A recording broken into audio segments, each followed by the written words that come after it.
বন্ধুরা, আজ আমি ডিনারে তোমাদেরকে পুরভরা চিকেনের বেড বার্গার করে দেখাবো। প্রথম থেকে শেষ পর্যন্ত দেখতে থাকো। 1 কাপ ময়দা নিয়েছি, হাফ চামচ ইস্ট নিয়েছি, হাফ চামচ লবণ, হাফ চামচ চিনি, 1 চামচ রিফাইন তেল দিয়ে ভালো করে মেখে একটা ডো বানিয়ে চাপা দিয়ে আমি তেল মাখিয়ে রেখে দেবো।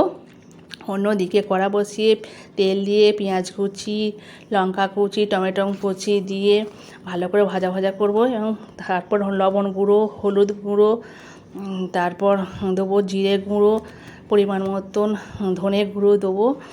দিয়ে নাড়াচাড়া করে ভাজা ভাজা হয়ে গেলে তার মধ্যে সেদ্ধ করে রাখা চিকেনটা আমি তাতে অ্যাড করব এবং চিকেনটার সাথে মশলাটা পুরো ভাজা ভাজা করে সুন্দরভাবে একটা মশলা তৈরি হয়ে যাবে এবং তার মধ্যে টমেটো সস, গ্রিন চিলি দিয়ে মশলা রেডি হয়ে গেল। অন্যদিকে ডোটা আমার রেডি হয়ে গেছে। ডোটা থেকে দুটো নেচি কাটবো, লম্বা লম্বা করে একটু বেলে তার মধ্যে পুর ভরে সুন্দর করে একটা শেপ দেব।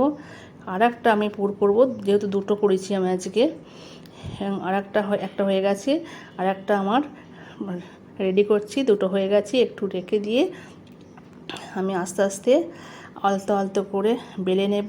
বেলে নিয়ে আমি হালকা আঁচে তেলে আমি ভেজে নেব এবং চাপা দেবো। চাপা দিলে দেখবেন ফুলে গেছে এবং একটু উল্টে দিলেই আমার রেডি। ভালো লাগলে সাবস্ক্রাইব করবেন।